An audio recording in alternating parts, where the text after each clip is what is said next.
Hello, listener, and welcome to episode 61 of the How to Survive podcast. It promises to be a thrilling episode because this week we're covering one of our favourite film franchises.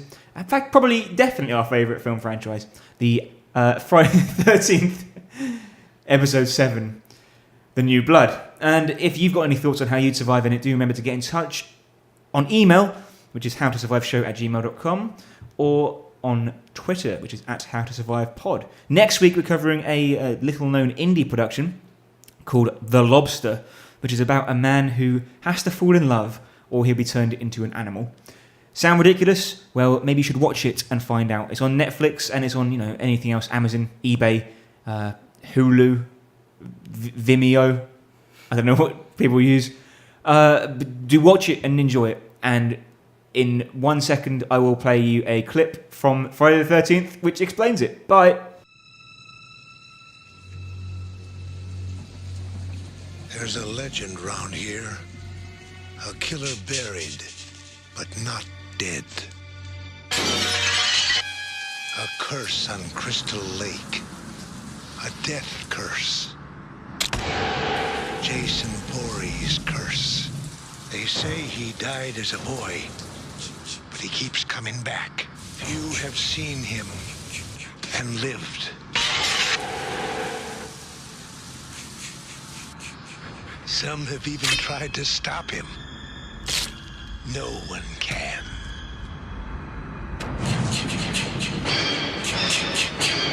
Jason's alive.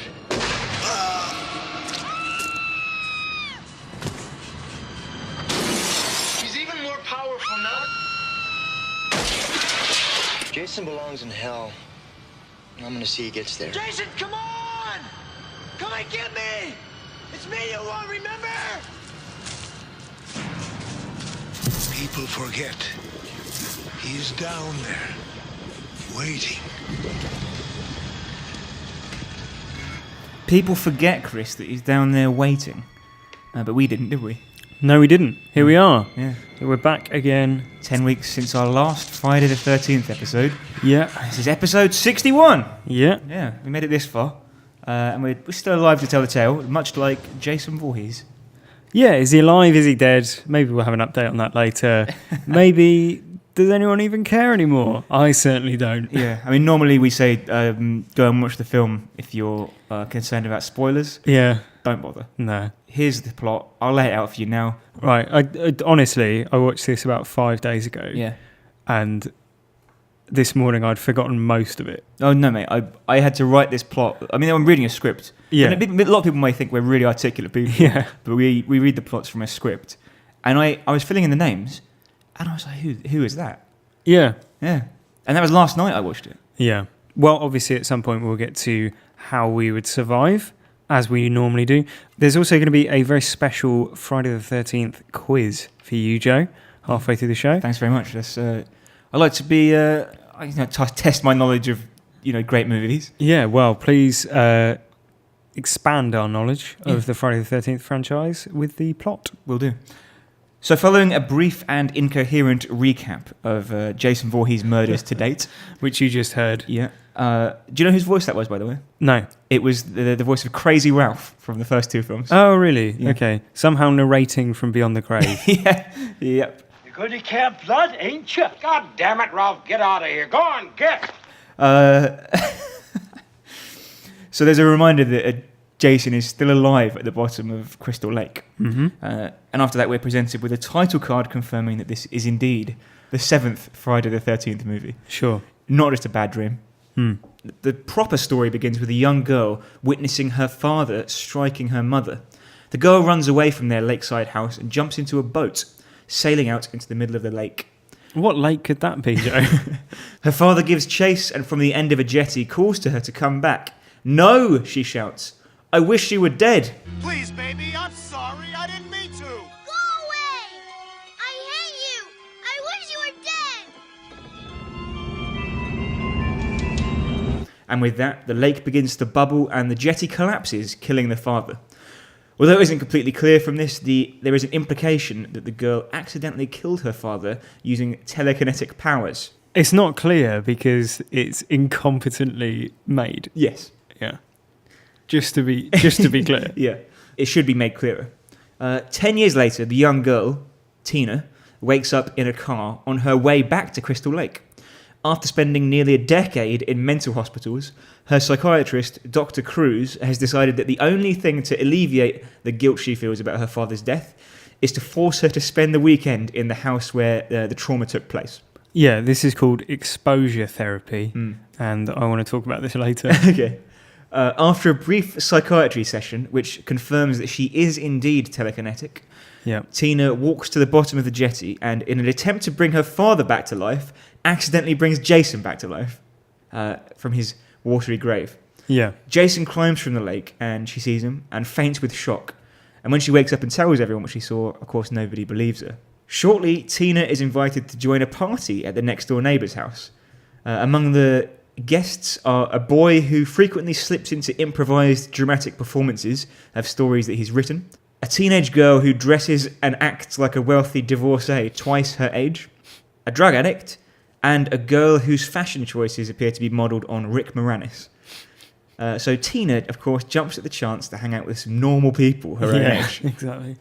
Over the next hour, all the teenagers are killed by Jason Voorhees. Yep. Tina learns who Jason is when she finds newspaper clippings in Dr. Cruz's belongings. She also works out that her doctor has set her up to overwhelm her emotionally in order to take advantage of her psychic powers. Yeah. All of which is for nothing because he is killed by Jason. Yeah. And then so's her mother. Yeah. Tina gets the upper hand on Jason by using her telekinesis to electrocute him, strangle him, throw him through a hole in the floor of the house, and then burn him.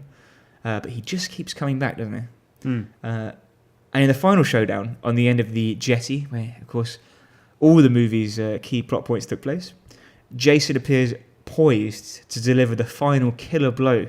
But Tina is saved when the jetty explodes and her father leaps from the water, grabbing Jason and dragging him back to a watery hell. The film ends with Tina and Nick, who was the sort of leading man, being loaded into an ambulance and driven away. An ambulance, incidentally, with one broken light. Like, they couldn't have fixed that for the film. No. Right. That sums up the attention to detail that this film has. So 7 movies down, Chris. Yeah. And how are you feeling about the franchise at the moment? Friday the 13th, Part 7, Yeah. The New Blood. Yeah. It's genuinely terrible. Yeah. It's, I think, one of the worst ones. I think they're all bad. Like we always say, the first one's bad. Yeah. The 6th one was good because it was funny. Yeah. And it was self-aware. Yeah.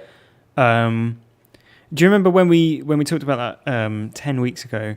We said, I hope this marks a change in tone for the series. Yeah. And, they carry on that sort of tongue-in-cheek humour. Because it was good fun, basically, to watch the previous film. Yeah, it knew what it was doing. It had some good lines. It actually had comedy writers. Is the reason. Yeah. This appears to be completely devoid of any personality, and it appears to be watered down from several disparate ideas. One of which seems to involve a psychic girl. Why? Yeah. Why is that? Because up to this point, let's be clear. Yeah. The only supernatural character is Jason. Yeah. Who is a zombie, right? He comes back from the dead, and that makes him a zombie, or an undead person at least. Yeah, a ghoul. But no one else has had any supernatural powers. Yeah, I mean, it's ridiculous, isn't it? I mean, it also makes for I think, it's patently ridiculous. Just the way it's shown. It's like they were trying to do a sort of Carrie thing. Yes. And she does the things where she like breaks the floor and sets him on fire and all those sorts of things. But it's just like, it's ridiculous. It's almost like a sketch at times. Like, the close-ups of her face and she does an expression, and then you cut to Jason and he's like thrown through the air or whatever. But particularly the ending when the ghost of her dad appears and drags him like somewhere. I don't know where. Like, is it into the lake or is it back into the lake? Yeah, but is it into the lake or is it sort of into a sort of spiritual world? Because her dad is like intact. He's not like a waterlogged body. Well, that's that's another fault of the production, though. Yeah, but because it's they wanted to have him as like a decomposing body, right. but it was deemed to be too far, a step Okay. too far, Right. and they'd have to have an X rating. So they toned it down for the R rating in America, and so you end up with just this complete nonsense where the Well, it's just rubbish, isn't it? Yeah, It's just complete rubbish. nonsense, It's so forgettable. Like the psychic powers element is almost completely like secondary to the film. Yeah. Until aside from like a 10-minute period, which is it's the same 10-minute slot as in every other Friday the 13th movie, Yeah. where the main character is being chased by Jason, and rather than hitting him with a frying pan and like jumping out of a window, Yeah. she like throws the frying pan with her mind, Yeah. and then like it's pointless. Like what's the like it's complete shit basically, isn't yeah, it? because like even when she'll use this power and you think, oh, she'll get the better of Jason, but he still keeps coming back and he still gets Yeah. the upper hand on her. Yeah, I mean, like I want to bring up you alluded to it a minute ago. So the reason Tina Shepherd, the psychic character, exists Yeah. is that the film was originally supposed to feature Freddy Krueger. Yeah, the original. This would have been the first Freddy versus Jason. Exactly, yeah. So it's this would have been as you say, the crossover film. Okay, A film we got eventually 15 years later. yeah. So they couldn't agree the rights, and so they wrote the character of Tina Shepherd, which, as we say, is sort of inspired by Carrie. Yeah. Right. And then the series went into a fucking holding pattern for 15 years. 15 years until we got the film that they wanted to make in 1988, right? Because that was 2003 that came out, Freddy vs. Jason, right? We're 7 films in. We've got 4 more films to watch. Imagine the fucking shit we've got to look forward to if they're going, oh, we still can't quite make... Because the rest of the films are just going to be them ticking over the rights so that they can eventually make the film that we know they want to make, which is Freddy vs. Jason. And we know that shit anyway. So we haven't even got that to look forward to. It's just... You telling me, Chris, you're not looking forward to the next movie? What? Jason Takes Manhattan? Jason Takes Manhattan. No, I'm not. Which I'm reliably informed takes place almost entirely on a boat and not in Manhattan. Right. Or Jason Goes to Hell, which I, from my vague research around this one today, I think there's a lot of exposition, and you learn a lot more about Jason from Jason Goes to Hell. Well, I remember reading a while back when we were doing some research for one of the previous podcasts. I mean, I don't really do much research. I don't bother with it anymore. But apparently, he's given his powers by a demon. Which Jason is? Which is why he's like supernaturally evil. So we got that to look forward to in 20 weeks' time. Christ. Yeah. Well, in the meantime, Chris, can I just say, by the way, that to you, the listener, obviously it sounds like we're reluctant to do these Friday the 13th episodes, and we know you enjoy them, but the truth is that we are reluctant to do them because I fucking hate watching them. They're so terrible, right? Imagine every 10 weeks. It's basically the same as like if you had to go to the dentist's for an hour and a half every 10 weeks. It's that level of like chore. discomfort. Yeah, it's just like, oh shit, is it that time again? Like I've got to just go sit in a chair for an hour and a half and just like have like numbing sort of dross poured into me. And like it's rubbish. They are so rubbish. And like the people who go, oh, friend, like because I see comments on the internet. I see you people on the internet On the tweets. Yeah, going, oh, Friday the 13th, it's my favourite film franchise. Why? How many films have you seen? Because I can't imagine that it's more than 11. I would say that we've had some people say that these episodes of us discussing the films are their favourite episodes of the How to Survive podcast. Yeah. And why not? I mean, there's nothing like a bit of vitriol, is there? No, I know, yeah, but it's So like... are you, on that basis, are you happy to suffer for your art? Yeah, in one way I am, yeah. I'm conscious that people are going to... if we play up to, people love us ragging on these bad films, right? People are going to start thinking, they're just, they're phoning it in. They're, milking it and playing up to how much they hate They it. really are shit films. Yeah, but I just want to assure everyone from the bottom of my heart that I fucking hate all of these films. They are so bad, right? So if you wait, Chris, are you really telling me that a movie that featured Jason Voorhees smashing a sleeping bag against? Do you know what? That was fun. That bit. I Yeah. like that bit. Yeah. That's fine. It's what I don't like are the boring characters. Yeah. They're so poorly paced, and I think it's probably just because we've watched so many of them, so frequently, because they follow the exact template. I swear to God, they must just delete the keywords on the previous script to change the character name. Control F Because, on Nancy and replace it with Pam or something. Yeah, there's a good Red Letter Media video where they watch all 3 Transformers movies at the same time, Right, yeah, and they that's see the beats hit at the same time. So 7 minutes in, we're introduced to Shia LaBeouf, Yeah. and then 10 minutes in, we're introduced to the soldiers. And you see that these films are written to a formula. Yeah. I would love to do that with all 11 Friday the 13th movies at the same time. We can make it happen. We can make it happen. Well, I say that I'd love to do that. I'd like nothing. Well, less. listener, should we do it? It won't be for another 40 weeks Yeah. Well, here's until what we finish them all. But Here's once what I we've done it, propose, we'll do right? it. Here's what I was going to propose. Okay, we don't enjoy watching these movies, Joe. No, we don't. Right? They're bad movies. Okay, but according to our audience, people who get in touch on email, on Twitter, etc., you like the podcasts that we do. So if you like them, please just leave a 5-star review. Yeah. And tell us, even if you just leave a 5-star review and say, I'm doing this because you do the Friday the 13th movie podcast every 10 weeks, and it's it's the only reason that I subscribe, right? Yeah. If you do that, that'd be great. That would really make it worthwhile for us. Yeah. So please do that if you're listening, and we promise we will keep watching these awful, terrible movies. Let's just count up, right? So we're on 7. Yeah. We've got Jason Takes Manhattan next. Then Jason Goes to Hell. Yeah.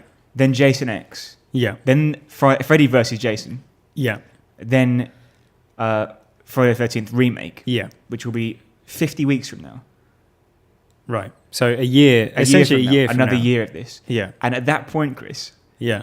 they're releasing on October. It's sometime in next October on Friday the 13th. Right. Sometime it'll be Yeah. the 13th of October, which is a Uh-huh. Friday. They're releasing Of another course. remake. So we've got another. Our escape route has been blocked by Jason Voorhees again. Somehow, there's always going to be another Friday the 13th. It'll be like, Netflix has optioned the rights for a Friday the 13th miniseries. They're promising to do it in exactly the style of the original movies. All right, Chris. Back on track. Come on. Sure. You mentioned the characters just now. Yeah. I think it's time for our quick roundup of who they are. Yeah. Who are the key players in the Friday the 13th, The New Blood? Who Let's- are the New Blood? Let's just return to the Webster's dictionary definition of character as something that has the illusion of being a person. So Lar Park Lincoln. It's easy for you to say. Lar Park Lincoln plays Tina, who is psychic girl. Yeah. Kevin Spurtas plays Nick, who is good-looking guy. Yeah. Love interest. Susan Jennifer Sullivan plays Melissa, who is 40-year-old divorcee. In teenager's body. Yeah. Yeah. Elizabeth Cattian plays Robin, who is ginger girl. John Renfield plays David, who is cool guy. Diana Barrows plays Maddie, who is Rick Moranis. And I'm not being harsh. She's meant to look nerdy and Yeah, well, Yeah. she has a makeover. she has a makeover and then gets the guy, doesn't she? Yeah. No, she doesn't. She dies No? before anyone sees her Oh, sorry. makeover. No, sorry. I was thinking of the The- tryst between the divorcee and the nerdy guy. Yeah. We'll come to him because he's next. Yeah, He's okay. Jeff Bennett playing Eddie, who is writer. Yeah. Heidi Kozak was Sandra, who was skinny dipping. Larry Cox was Russell, who was uptight guy, Right. also skinny dipping's Yeah, boyfriend. yeah. William Butler was Michael, who was birthday boy. Stacey Greason was Jane, who was birthday boy girlfriend. Craig Thomas was Ben, who was Black Guy. Oh, yeah. And Diane Almeida was Kate, who was Black Girl. And that's the cast. The Chris. the who's who of Camp Crystal Lake. I mean, another stellar year. Yeah, a fine vintage. God, we're going to be looking back when we watch Take of Manhattan. We're going to be going. Do you remember Eddie, the writer guy? He was a well-built character, wasn't he? A lot of depth there. Yeah. Do you remember that scene when he said something about Hercules and he had a paper chain on? King Tut rises from the tomb. Do you remember in Friday the 13th Part 6 when Tommy Jarvis is there and he has that love interest and there's like a bit of spark and a bit of chemistry going back and forth between them. Yeah. With a bit of banter.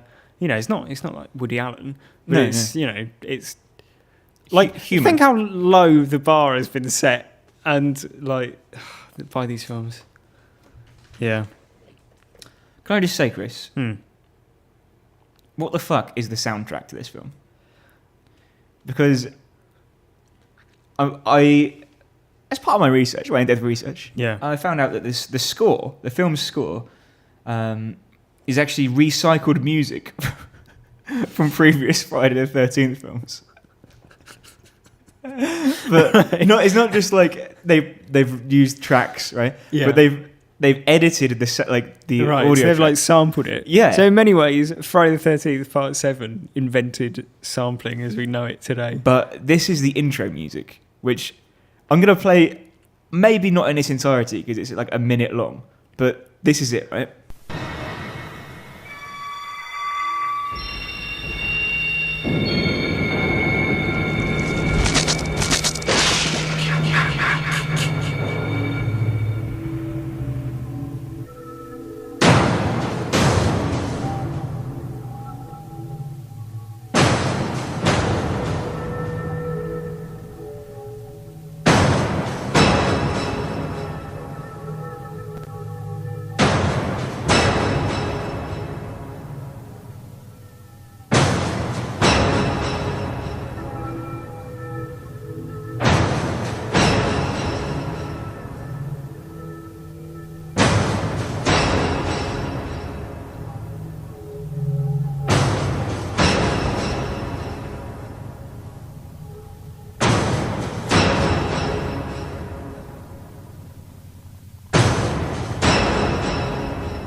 Another 40 seconds of that.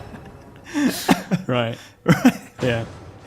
It's just the same. Like I soundbite. almost can't I can't find the energy to get annoyed at that because it's so low down on the list of problems of this film. Well, let's see if this annoys you. Another bit of production trivia. Kane Hodder, Chris, played Jason Voorhees. Yeah. He had a run called the Kane Hodder era of Friday the 13th movies. Yeah. This was his first one. Do you know how he got the role? No. So the director of this piece, John Carl Buechler, was impressed with Kane Hodder on the set of Prison, a 1987 film. Okay. And he was very impressed with him, Chris.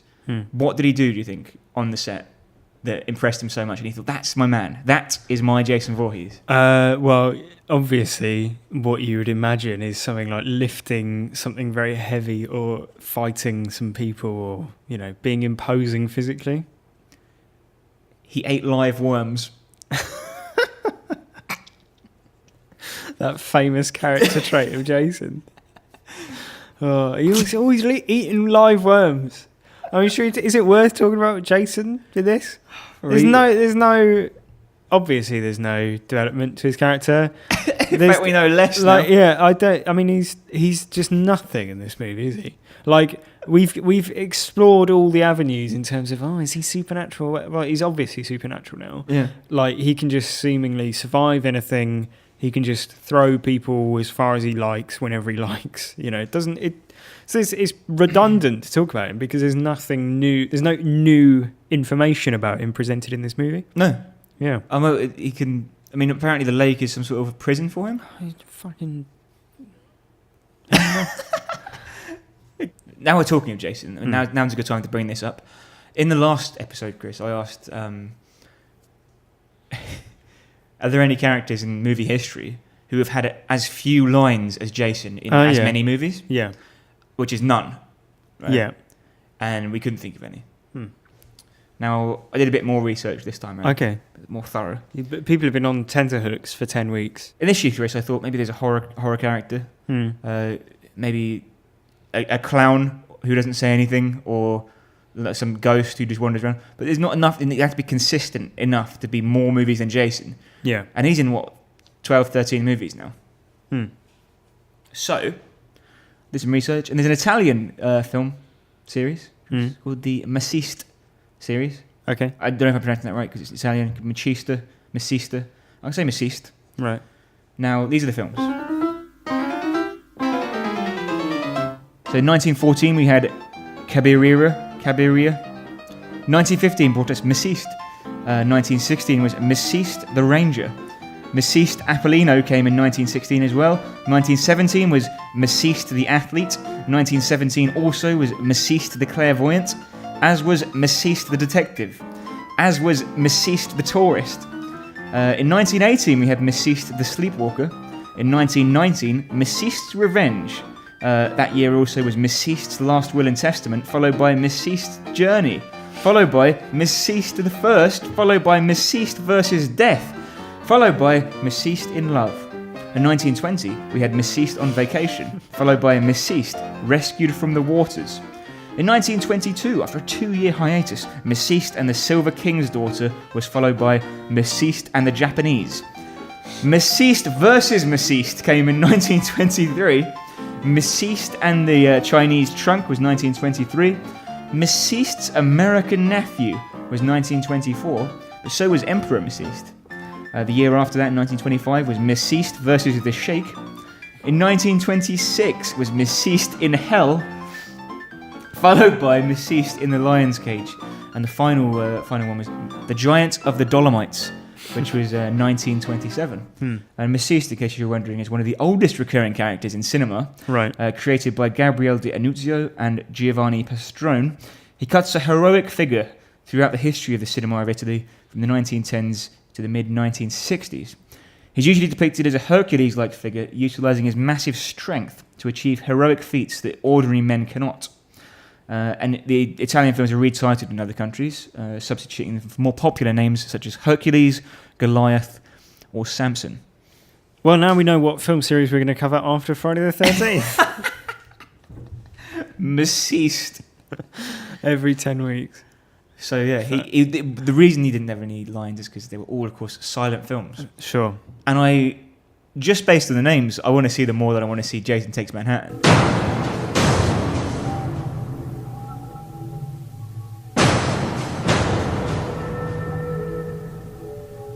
So, Joe, it's time for your Friday the 13th quiz, okay? So, the reason we're doing this is because we've watched 7 of the movies now, okay? Yeah. And it's, I think it's fair to say that the movies have blurred into one. Yes. It's difficult to remember characters, for example, from one or the other, Yeah. aside from the main players, perhaps. Or the iconic weird ones. Yeah.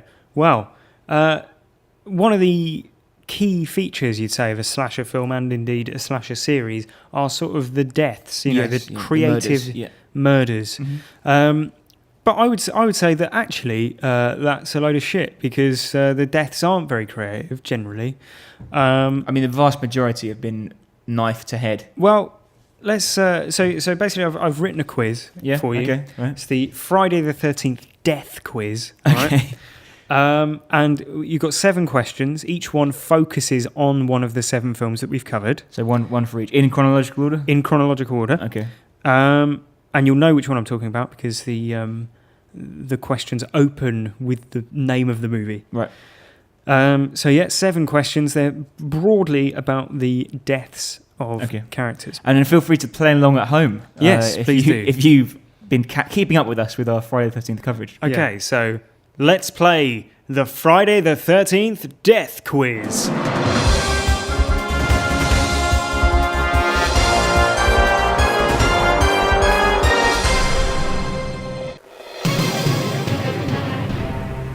Question 1.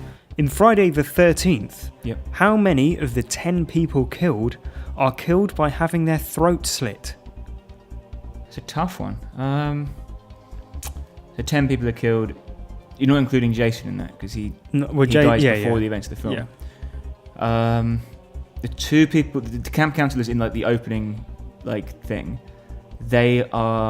one is hit with an axe, I think, and one is not actually killed on camera. Right. So neither of those. That leaves us how many? 8. Yeah. Pamela Voorhees gets a head cut off. Yeah. So you get half point for that. Well, you don't because it's I'm wrong.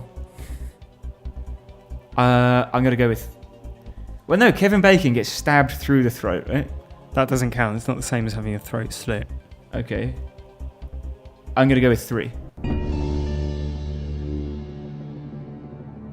Oh, you were close. It was 4. Oh, no. So Claudette, in the opening sequence... She did, in fact... She gets her throat slit. Annie, the pretend main girl, who we follow for the first part of the film, she gets her throat slit. And then Ned and Bill get their throat slit as well. And if you'd have said 5, I'd have given it to you because, you know, Pamela Voorhees gets decapitated. And so technically her throat is slit. Yeah. Question 2. In Friday the 13th Part 2, 2 characters are killed simultaneously. How does Jason kill them? I think this is the one where they're having sex and he drives like a spear or a harpoon through them.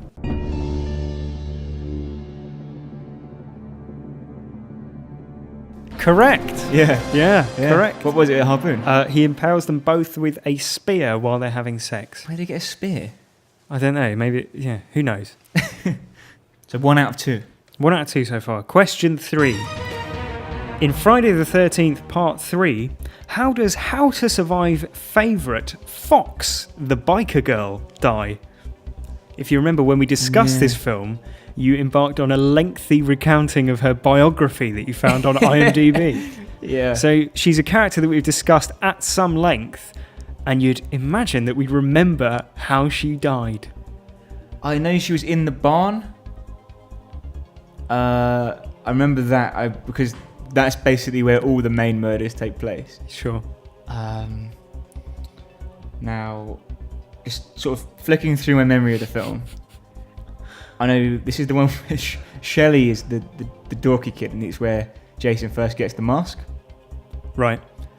And he gets killed on the lake, as does another person who thinks Jason is Shelley. Yeah. When he puts the mask on. Yeah. As for Fox, who from the biography, I remember she was mourned by her family. They had a parade and a vigil. Yeah. And then they made like Fox's Law or something. Oh my god. I think she was crushed. That's an incorrect answer. Jason impales her to a rafter with a pitchfork through the throat. Question 4. In Friday the 13th, the final chapter, we saw a total of 13 deaths. Right. But what is significant about Jason's choice of weaponry in this movie? The final chapter now, having a little think. As I recall, this is the one where Tommy Jarvis first appears. Correct. And kills Jason at the end. I think maybe is it the first time he uses his iconic machete? Correct. Yeah. So that's 2 out of 4. That's a good. It's a good shout. Yeah, it's the first movie in which he uses a machete. Yeah. So, question 5.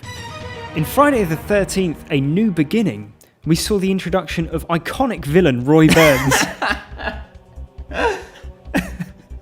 Roy Burns. Jason was off for a year on holiday. But by what method did he kill Vinny, the teenager with the broken down car? Oh. And we did talk about it on the podcast. Yeah, I remember. This was only 20 weeks ago, wasn't it? So I should be able to remember it a bit more clearly. So one of them was going for a shit, right? Because it was Vinny was one of a pair of like teenagers, greasers. Mm-hmm. Is Vinny the one who went for the ship? I believe that Vinny's the one that stays in the car. And he's like looking after the engine, work on the engine? Possibly. Yeah. Is he stabbed? He's killed with Roy Burns sticking a lit flare in his mouth. Oh, of course. Yeah. How could I forget that? Yeah. Right, so that's 2 out of 5 so far? Yeah. Question 6. Yeah. All right, so it should be getting easier as we go along. It's more recent. More recent, yeah. In Friday the 13th, Jason lives. Stan, Katie, and Larry all die at the same time. How? Stan, Katie, and Larry. Yeah. Jesus. This is Jason Lives. Yeah. To give it its full name, Jason Lives, Friday the 13th, part 6. Yeah. I can't remember anything about that film. I'm trying to think what happened. No, this is the funny one. Yeah. Right. So you had the people dying in the RV when it rolled over. Mm-hmm. There was only 2 people. Yeah. But they didn't die at the same time. Oh, wait, is it the paintballers? Yeah. Yep. So how did they die? Jason jumped on them out of a tree. Did he threw someone else at them? No, I'm gonna have to. I can't give it to you. Yeah. He decapitates all 3 of them with one swing of his machete. Of course he does. Yeah. So 2 out of 6. I don't think you're going to get this one. Okay. In Friday the 13th, Part 7... This is the last question, right? Yeah, this is the last question. In Friday the 13th, Part 7, The New Blood, there is a scene where Tina hangs Jason by a cord and smashes the ground underneath him, then dropping him into the hole. Yep. According to the Friday the 13th Wikia, what is this death an oblique reference to? I watched it last night, this movie. I know exactly the scene you're talking about. Yeah. An oblique reference to... Is it another movie? Technically, yes. She throws him into a hole in the floor. She hangs him by a cord, Yeah. opens the ground beneath him, and then drops him into it. And according to the Friday the 13th Wikia, which you can go, listeners at home, you can check yourself. Yeah. This is it bears an uncanny resemblance, according to the editor of the Wikia, to a scene in a movie. I'll tell you, it's from a movie. Right. Am I likely to You're get never ever gonna get it ever. You could have a million guesses. Right. So we're talking 1988. Are we?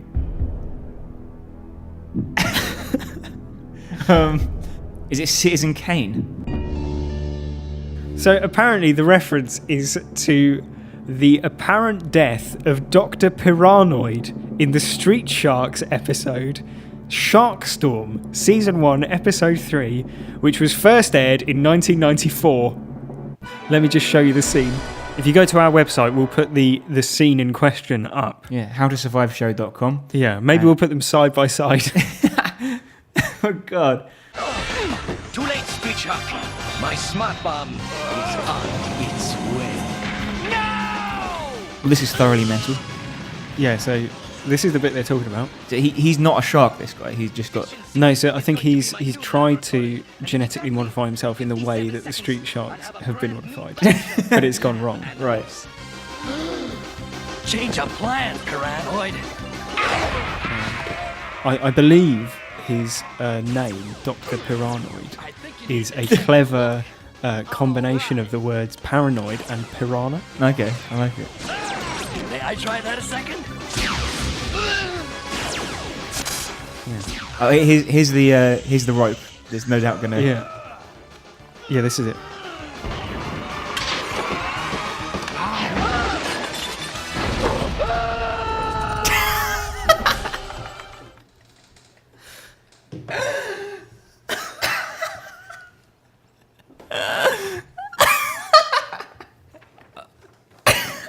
I don't know where to start. I don't know where to start. It's just a man falling in a hole. Yeah. Bear in mind as well, It was made 4 years after. 6 years after the movie, but yet somehow it warrants a mention on the Friday the 13th Wikia page for the movie, which is how I found it. So if you want to look it up, that's season 1, episode 3 of Street Sharks. I remember Street Sharks. Actually. Yeah, it was then later re-released as Street Sharks the movie. Okay. All 3 episodes condensed into one feature length. Only 3 episodes. Only 3 episodes in the first series, yeah. Yeah, wow. Well, yeah, so you got 2 out of 7, Joe. Hard luck. Yeah, But, I should have known that. yeah, one. exactly. People were shouting it at home. So, yeah, that was the inaugural Friday the 13th death quiz. Yeah. Looking forward to next episodes. Maybe I'll quiz you next time. I think you need to check your look. All right. So, Chris, we've talked at length about this film now. Yeah. We know everything we need to know about everything we're ever going to need to know as well, probably. Every time we come to a Friday the 13th movie, I think, well, there's nothing to talk about. And then yet, here we are 50 minutes later. Yeah. I'm aware each time I do the research for the films that there's documentaries made about each one. I might sit down after Jason Takes Manhattan and watch the documentary New York Has a New Problem, Right. which is the making of. Okay. I might learn, an extra tidbit of information. I probably won't do that though. Probably won't because I've dedicated enough of my life to this series already. Yeah. So how would you survive, Chris, if you found yourself living in Camp Crystal Lake during the events of the film? Well, I want to talk about Dr. Cruz and his methodology. Well, yeah, the psychologist Dr. Cruz, renowned psychiatrist. Yeah. So the method of treatment that he's employing in order... Glad to say, as a psychiatrist, he's not up to much because he doesn't know the difference between a delusion and a hallucination. Yeah. Yeah, well, yeah. We didn't mention... Dr. Cruz. No, he didn't mention Dr. No. Cruz or the hallucinations. No. The visions that So Tina has throughout the film. Yeah. It's because they're just redundant, aren't they? Yeah, well, much like everything else in the film. Yeah. So what he's trying to do is, or ostensibly at least, he's trying to use exposure therapy. Yep. Okay, so in exposure therapy, a person is gradually exposed to a feared situation or object, which in this case is being at Camp Crystal Lake, where she caused the death of her father. Exactly, yeah. Learning to become less sensitive to it over time. This type of therapy has been found to be particularly effective for obsessive-compulsive disorder and phobias, neither of which you'll realise Tina has. I presume Dr. Cruz gradually introduced the idea that causes her so much, so many traumatic emotions. That idea being she killed her father, which she did. However justifiably, he was an abusive man, as we saw. Exactly. And she wasn't in control necessarily. She didn't do it on purpose. Yeah, but she appears to suffer more from PTSD and a genuine, telekinetic power. And as such, the therapy has no practice in being used to treat either PTSD or telekinetic power. No. So I assume that he must have gradually reintroduced the idea that that she in the course of this treatment, he must have gradually introduced the idea that she killed her father. Maybe by first saying no, it didn't happen, and then maybe going, it did happen, but he was injured a bit, and then he was badly wounded, and then actually you did kill him, and now we're going to Camp Crystal Lake. But so return to the scene of the crime. Yeah, and I know what you're saying. You, Joe, and the people at home. Yeah, but he was actually trying to manipulate her, wasn't he? Into being able to use her powers for his own ends, in which case making her stressed out could have been beneficial to his plan. But what were his ends, by the way? Well, I don't know. He's just a generic, he wants to make use of her telekinetic powers. They never make any that clear. No, but they say, it's for his own... But you've been using, you never wanted to get, you never wanted her to get better at all. Yeah, but if they had the plans to a bank vault or something, exactly. He was trying to rob a bank. With her. Yeah. But none of that's clear.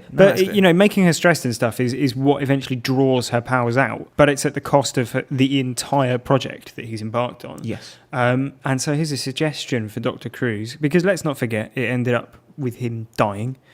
Instead of instead of exposure therapy, he should have used Pavlovian conditioning to reward displays of telekinetic ability. Right. Often, people report that, engendering a positive or reward response, or a reward in response to certain behaviours, is a more effective way of getting people to do things than classical conditioning. Yeah, exactly.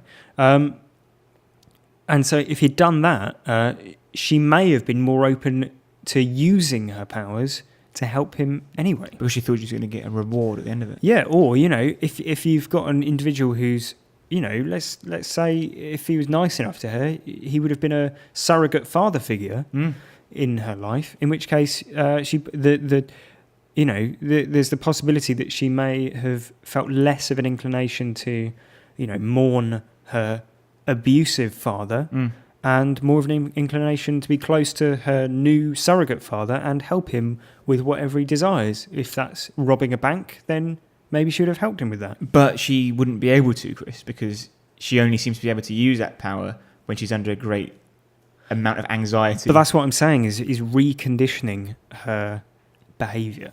Well, so get her worked up into like a frenzy. When the room starts shaking, go, there we are, there's a Snickers. But I presume... is there any confirmation that it only ever happens when she's extremely stressed? Well, because it would be an an assumption to say otherwise, because we only see her use it when she is stressed. That's true. Although she does present, a sudden sort of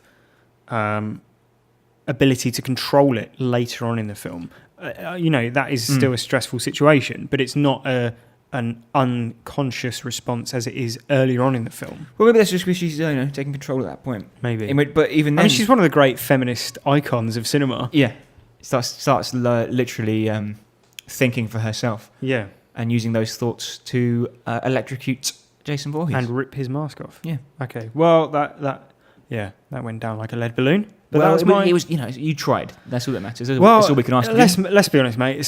Pickings are slim with these films. Yeah, that's true. Yeah. They don't give you much to work with, do they? No.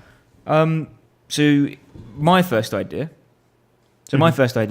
is just to use your telekinetic powers to crush Jason into the size of an atom. Okay. Is there any evidence that she's able to do that? Well, she does crush his head. No, she crushes the mask onto his head. Yeah. Why don't you pull his head off his shoulders then? Well, but there's a difference in the amount of energy required to break a plastic. What energy? Well, like, a presumed energy application that's occurring, be it that she's, able to stir the atoms in his mask with her mind. Well, she's able to throw a sofa clean across the room, but she can't. And smash a hole in the floor. Yeah, but she can't pull his head off his shoulders. Jason's a very hardy individual, as we've come to know. He's literally rotting. Yeah, but he's also supernatural, as is she. So, unfortunately, Joe, the bounds of these powers, in both cases, are not particularly well drawn out. Yeah. Well, fair enough.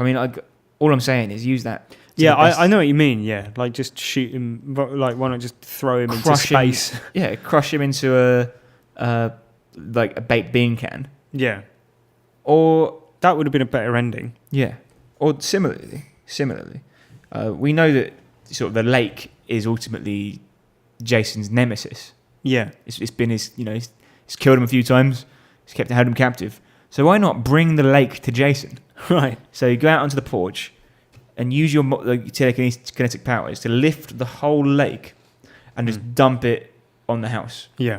It would wash the house away. Would it drown her, or could she? She can just float above it because she can do anything because she's telekinetic. So it doesn't matter. Yeah. You just stand on a bit of wood and make that float up in the air like a surfboard. Yeah. You think by this point she's in complete control of her powers? Even if she wasn't, she'd be scared enough. But what if she's operating? She's in control of her powers, but she's operating at the very limits of them by this point.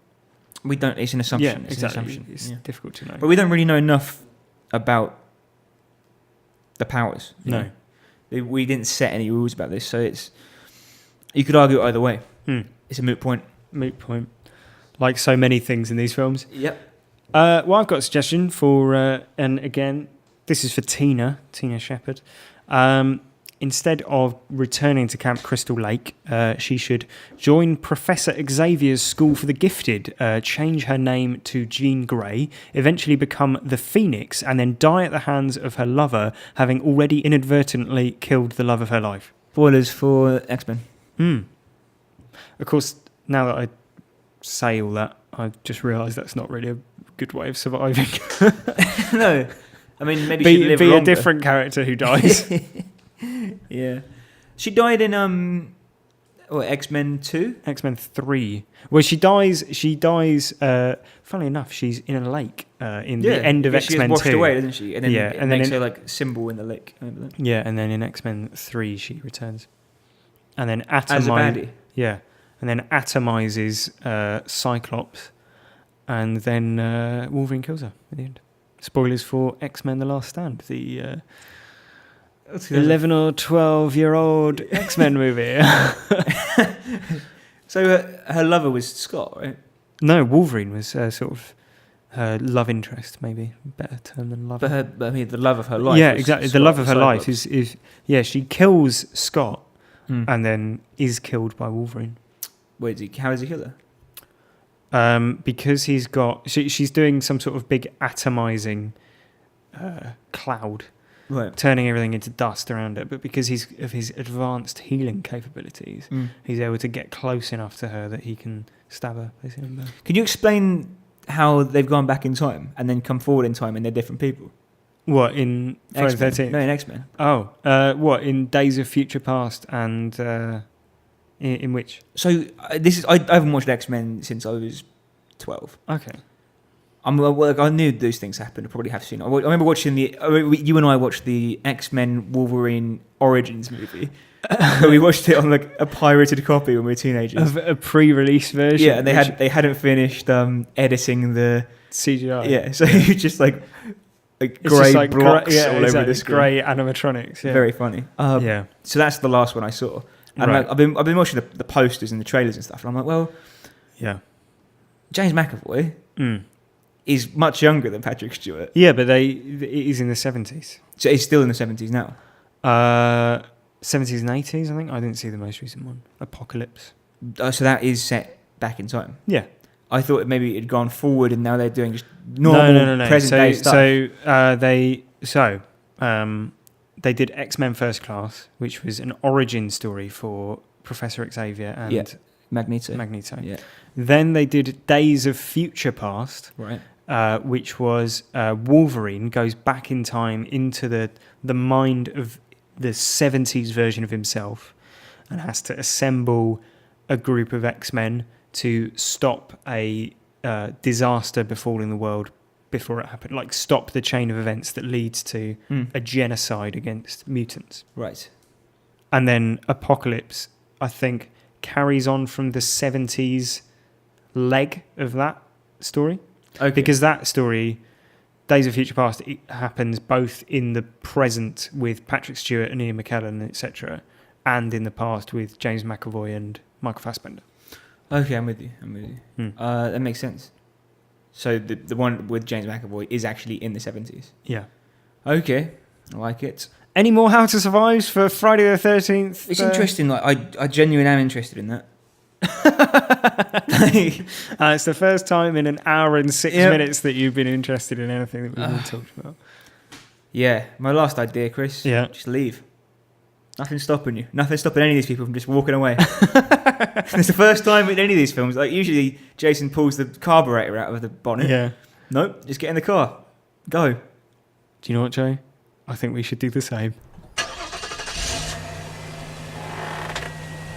So, Chris, it's come to the end. Yeah. I now know more about X-Men than I thought I'd know during this podcast. And less about Friday the 13th. Exactly. Next week, of course, episode 62, and we're covering a little known film, perhaps, an indie movie. Yeah, well, we got an email recently that said, I'm paraphrasing and I forget who it's from, but they said basically, you've done so many films recently that it sounds like you hate. And basically the implication being, why don't we do a film that we like? Yeah. So that's sort of what we did. We did a film that we wanted to watch. Yeah, so next week, X-Men: Days of Future Past. No, it's The Lobster, which is available on Netflix in the UK, and I'm sure it's available in many places around the world, wherever you are. And it's a sort of comedy drama. The premise of which is basically that if you're single, you have 45 days to find a partner, or you get turned into an animal. Which sounds like a very silly premise, but it gets quite dark. Quite dark indeed.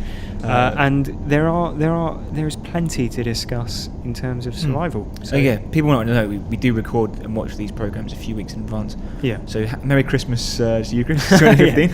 Yeah. If you've got any ideas on how you'd survive in Friday the 13th Part 7, I sincerely doubt it, and I wouldn't believe you. Yeah. But you can send them in to howtosurviveshow@gmail.com. Otherwise, hit us up on Twitter. We are at HowToSurvivePod. Yeah. We love to hear from you. We love to engage with your audience online. That's what they say, isn't it? Yeah. That's what the people say. And do, as Chris said, do remember to leave us a review to make all of our suffering worth it. 5 stars on iTunes or whatever podcatcher you use. Yeah. And until next week, X-Men ho! so Do you know you haven't seen any of the films?